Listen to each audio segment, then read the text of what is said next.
Hi, welcome. My name's Rowena de los Santos. I am one of the transplant nephrologists here at WashU, associated with Barnes Jewish Transplant Center. Personally, I've been here since, I don't know, how long has it been? Long time, let's just say. And transplant here has only grown in numbers. We're transplanting more people than we ever have in the past. It's a very busy program. But it's a great program because we get to do what we love, which is transplant people and get people off dialysis. My name is Massini Merzkani. I'm a transplant nephrologist here in Washington University. As Dr. de los Santos mentioned, our passion is for helping people getting transplanted and having a better quality and improve the survival of those patients who are in dialysis, and also the quality of life. In our program, we have grown. In the last 2-3 years, we have done more than 300 transplants. The last year, we did 324 transplants. And every year, we're trying to get better every year. And this year, we have a goal to have 400 transplants. Hopefully, we aim that, and hopefully, we can help more people. Well, thank you very much. I'm behind the scenes, Lisa Kester here, so I appreciate both of our transplant nephrologists. Do you feel it's an obstacle being a bigger program versus a smaller program when our goal is to try to keep patients on the transplant list? I think that's very challenging to keep people on the transplant list, mainly because there's a lot of moving parts. So, for instance, there's a lot of testing that needs to be done. Once you're past that first initial stage, then, as you know, not everyone will get transplanted in that first year. We have an average wait time of anywhere from 3 years to 5 years here, depending on the blood group. But because of that, there needs to be follow-up tests and follow-up visits. And sometimes that can be challenging because, lives are happening and people get busy, but we do our best to keep tabs on people as much as possible so that we can tell them, hey, you're due for this testing, or you're due to see us. Please make an appointment, come and see us. Let's touch base, see how you're doing over this last year or 6 months. You vocalize, you keep tabs on these patients. Whose primary responsibility is it to keep tabs on these patients? And I especially like to know that when it comes to the fact that patients who are on dialysis. I can see with the preemptive patients who are not on dialysis, but whose job is that besides, and of course the patient, but? So it's a combination about, patient, our transplant center, and also the dialysis unit. Also, it's a combination of the three of us, basically encouraging the patient to follow up closely, because life is a video, right? It's not only a picture. We saw you like a year ago, right? So things change, and we had to make sure you're in optimal. The reason we assess all those things because we want your transplant to be successful, and we want you be in optimal condition to get a kidney transplant. And so I think it's a collaboration between the three parts. And I think the biggest, if the patient does not want to do it, obviously, unfortunately, we cannot proceed, right? So it's very important that the patient keep, very active communication, and that's very key. The communication, be always communicating with the coordinator, pre-transplant, and also communication with the dialysis and providers, right? About what is happening, how can be active on the list. So it's a communication is very key between, especially with the patient, with all the providers. And then once someone gets on the transplant list, then the coordinator is also helping to arrange for that follow-up visit in either 6 months or a year, setting those follow-up appointments and testing again if they're due. And so they're a very key person in the transplant patient's pre-transplant side because a lot of things flow through that office and flow through the pre-transplant coordinator. So what's the expectation of a patient if they are hospitalized for any sorts of reasons? Would you recommend, does that automatically pop up on the pre-transplant coordinator's roster that these patients are hospitalized? Or do you feel the patient should take the ownership to contact the transplant department to say, I was hospitalized, where do I stand? I think that's where some confusion comes in, because some patients will be hospitalized for a certain event and then they'll be told that they're on hold until X, Y, and Z is accomplished. So if you can speak to that. Yeah, sure. So I think it's important because this not only happens, the admissions from the hospital happen only in Barnes-Jewish Hospital, different hospitals. So I think the patient needs to tell the coordinator what's the event. What obviously sometimes the patient does not understand completely what's going on, right? But it's in the communication what he was admitted and what was the events, and then basically depending on the kind of the disease they were admitted, pneumonia or fluid overloaded. The patient needs to have a follow-up or other steps that needs to be taken to make sure they're in optimal condition to get a transplant. So I think the patient will need to let us know. Sometimes if the patient doesn't let us know, we know. Sometimes if they get admitted, but I think the communication is key. So the follow-up would be with the transplant-nephrology team after a hospital admission, depending on what they were admitted for? Yeah. Like if it's like a failure to drive or basically difficulty, heart failure, heart problems, most likely we'll need a follow-up to close assess like a stroke or anything like that to make sure. But if it's like a flu or things that are resolving very fast, like an infection, typically they don't need to follow up, but they have to let us know always. So if we have a brand new dialysis patient who just unfortunately lands in the ED, crashes, gets on dialysis, never been referred, never knew they had kidney disease, and what is an optimal time to refer them for kidney transplant? Do you want them to be stable for 90 days on dialysis? Just curious, because obviously we can in the CKD arena refer our patients when their eGFR is at 20, but these are patients who unfortunately did land in the hospital not realizing that. I don't know if you can, that way the dialysis organizations and providers can know what is most appropriate. Good question. So it depends on the situation because I think the definition of, if this is acute kidney injury, right?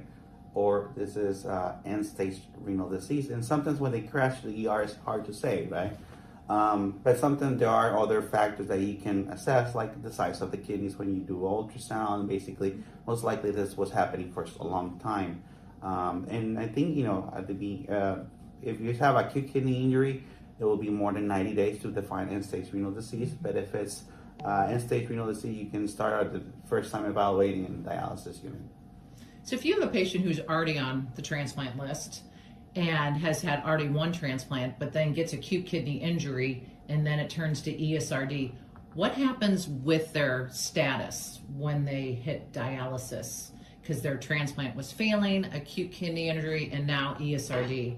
Do they have to go through the process again of being reevaluated? Yes. Okay. Kind of long story short, yes. Okay. Because depending on how long it's been, it may think their health have probably changed over time, and so they do need to go through the same process again. So curiosity, what do you think is the leading cause of people being put on hold or inactive at 1 year? Because most patients, will be active for 12 months and have to do their annuals. What is truly the pops in your head? Why didn't they do their annuals? What has inhibited them from being relisted or maintain their activity? So if a major health event happened, for instance, a big surgery or a prolonged hospitalization for whatever happened, that can put someone on hold. And once that person is better, depending on that particular health event, we may prefer to see them before we put them back active on the list. If it's a problem of the person not having the annual visit or the annual exam and testing, we just have to investigate why did that happen. Most of the time, the patients are being informed of all of this either by letter or by phone call, and being made these appointments. And so the expectation is that the patient would continue to follow up with us with the testing to make sure that they remain active. Can you guys speak to compliance with dialysis therapy and remaining active on the list? Yeah, and it's very important to be compliant, not only in dialysis, but also compliant with your medication, with your phosphorus binders. There are several studies, especially in people who have cut treatments in dialysis more than 30 minutes, and also basically non-justified dialysis, because sometimes you go to the hospital or get vacations, sometimes you don't can go physically to dialysis unit, and also and come with more than 5 kilograms in your dialysis units. There's data that's increased the cardiovascular mortality after transplant and mortality of the patient also per se, and also risk for failing his kidney due to like a surrogate marker about behaviors.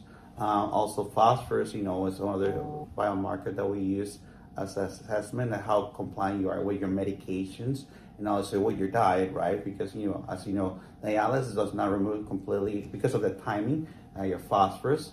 And basically you have to take ownership of that, how you control the phosphorus in that. So it's very important because it has been associated with survival of the patient after transplant. Not only the survival of the patient, but also survival of the kidney. And we want you to be successful in this journey. So, that's why it's important to have compliance. And it's difficult, It's just creating habits every day. You have to put yourself taking medication, because in transplant, as you know, you get an organ from a person who is not you. And it's because you don't have the same ID as the organ doesn't have the same ID. Your body creates cells and antibodies to try to fight it back. So we try to prevent that by giving you medication, but the way the medication is, it has to be inside the body, right? And basically it has to be a level to protect yourself. And not only taking medications, but also checking labs. As many of you know, when you have kidney disease, you don't feel bad until it's very bad. So it's very important that you monitor your labs very frequently, because we monitor how your kidney is doing, and we're monitoring also how is the immunosuppression level, because too much is not good, too little, you're going to reject the kidney. And when you think about it, transplant is a modality, right? It just like hemodialysis, PD are modalities, but transplant is sort of a trade-off. So we're trading being on dialysis 3 hours a day or 4 hours a day, or 4 times a week, or every day at night, or multiple days doing exchanges, things like that. But the trade-off is you're taking our meds, you're doing all the follow-ups, you're doing the labs, and your life changes, but in a way that kind of releases you from having to do dialysis, but you still have a job. Dialysis is a job, let's face it. You have to be compliant or bad things happen. Same thing with transplant. You have to be compliant or bad things will happen. And unfortunately, the life of a person who has end-stage renal disease is not great when you're on dialysis, but the compliance when you're on dialysis, when you do that, your life is better. Same thing with transplant. If you're not compliant, you will probably have issues that you don't necessarily want. And then if you maintain your compliance and maintain the things that you need to do to keep yourself healthy and the transplant healthy, then your life tends to be better. So do you have any advice for the nephrologist and the APPs who work out in the community with dialysis patients on what we can do to keep our patients ready for transplant, keep them active on the list?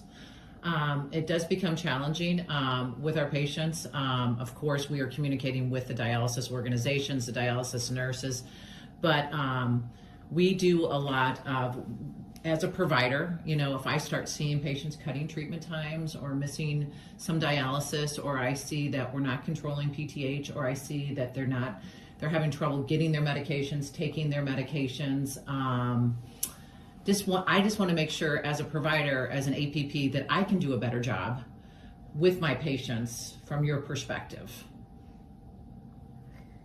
It's a bit of a loaded question, hard question. So if patients are having trouble with those things that we kind of consider as compliance issues, I think communicating with us is an important thing, because if those habits are held into a transplant, then that organ is not going to last very long. And so you could tell the patient, hey, this is not good behavior, and you have to make a change. You really have to do something different here, because if that is perpetuated, then we're not going to have a good outcome. Now, if it's grossly not fixed, and you're giving someone time to do it, then we really should know about it, because that really would be something that we would want to put someone on hold at minimum. Okay.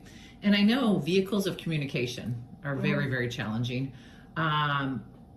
Is that one of your highest barriers in getting patients to do their annuals and to being follow-up? I mean, not answering the phone, not answering my chart messages potentially. Is there a better way as a provider that we can work hand in hand with the transplant department? I wish that there was some sort of website or something that could easily be done. Unfortunately, unless everyone has Epic, we don't have a perfect method, and so it ends up being just giving the office a call. The dialysis unit or the dialysis whoever. Yeah, okay. Whoever. So if there's a major event, and you wanted to make sure that we knew about it, then either call, or if you have to have Epic, just message, because these are things that we need to know. That might mean a call back to you later, because the phone lines are usually busy, but keeping the communication lines open between us and units and providers is important, because we're all after the same thing, right? We're all trying to do the right thing and get the patient a transplant. And so working together is very important. But, a lot of the times it's all about communicating with each other. Yeah, one thing I remember when, 2015, when I was a fellow, that every time that you rotate to dialysis unit, you ask me, how are you doing? How's your blood pressure? Are you active in the list? I think I'm a little bit biased because I was going to transplant, right? But I think you always have to have that communication. Are you active in the list? What's going on? If there's any impediments to being in the list as a provider, right? To make sure every time we do that visit in the dialysis unit, to make sure you can help those patients, because they will improve the survival after getting a transplant, and obviously quality of life too. So that made me think about something. So when you ask a patient, are you active on the list?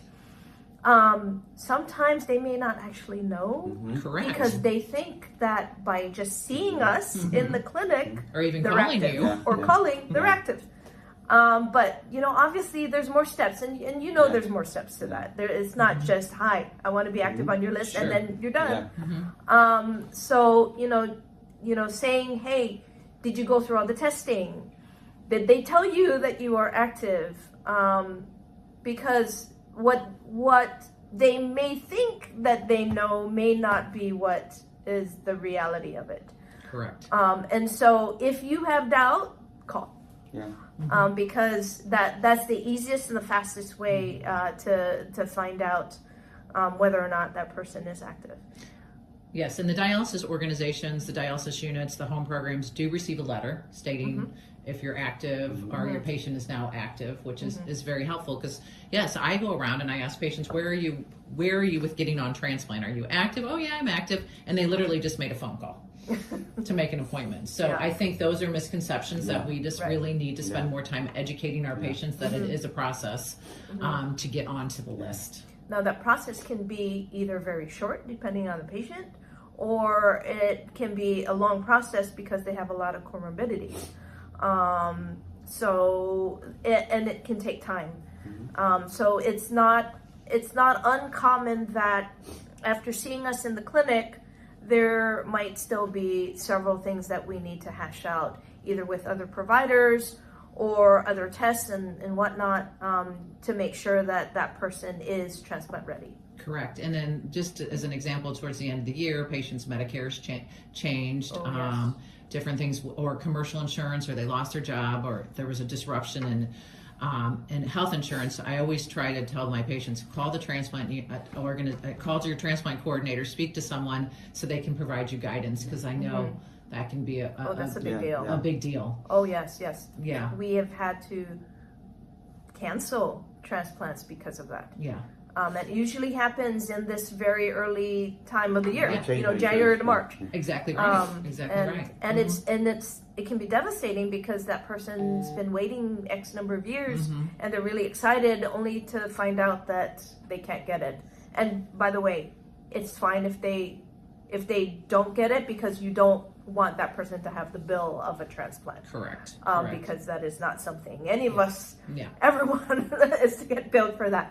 But even if someone's insurance changes and we have to put that person on hold until that gets figured out, they never lose their spot. That's very important to say to them. They never lose their spot. So if you were on page 1, you will still be on page 1 until this is figured out. So no one ever gets downgraded on the list because of XYZ issue. It's just you get kind of put to the side a little bit until that XYZ issue is resolved, and then put right back in. I think where there's some confusion with that is because the dialysis organizations are still drawing the blood work every month, despite the fact that they're on hold, because we still get, and so then that's a misconception to the dialysis units and providers that, they must be active if we're drawing this monthly, but not necessarily. Not necessarily. So. But that's still important to get. Absolutely. Speaking of those draws, so one of the important things that it does need to happen if someone ever gets a blood transfusion. So that can change their antibody levels. And so drawing that HLA lab test after, usually 4 to 6 weeks after, is important, because we need to know if that changes, because that can change someone's point system on the list sometimes. And sometimes actually decrease the number of available kidneys for that person if they have developed antibodies. So that's important. Yes. What I think is routine in the dialysis units is that they draw those HLAs with the monthly labs, and then our home dialysis patients, if they're on home hemo, they submit them. And of course, with our peritoneal dialysis patients, when they come in monthly for labs, we just do it right then. So I really appreciate your time. Is there any further messages you want to extend to us as providers to keep our patients transplant ready? I think communication is the key, and between the 3 parts, right? Patient, communication with the coordinator, communication with the provider, and also us, from communication with the provider, or nephrology, and basically with the patient is important. So the 3-way communication is key. For the patients, make sure you're available. Also when they have an appointment, scheduled, right? Show up. If you cannot, just ask. Tell them beforehand you're not able. I always tell the fellows that basically you're getting like in a family, right? A big family, and if you don't show to your first date, it's like a bad sign, right? You're not gonna marry that person, right? Because if you don't come to your first date, right? So it's very important that be in obviously life is busy and sometimes you cannot show up, but you talk to the people who have to cancel that appointment, but you just not show up and just like a lot of no-show visits, and that will be a bad sign. But so that's why communication is very essential. I know with this era right now, there's a lot of scam calls. So make sure you save the coordinator number, save the Barnes-Jewish Hospital number to make sure, it's the Barnes-Jewish Hospital number or the nurse coordinator. So you already know who is that person. So you don't put them on hold or anything like that. And if there's any question whatsoever on their status on the list or why they're on hold or any clarification that needs to be had, just call. You'll get your answer, and then you can move forward. But if you don't know what you don't know, then you don't know how to move forward, right? So if there's any question whatsoever, just give our office a call. And if our coordinators already don't know the answer, they'll find out from somebody. Excellent. Well, very good. I appreciate your time and your feedback and your dedication to our patients. Thank you. Thank you. Thank you.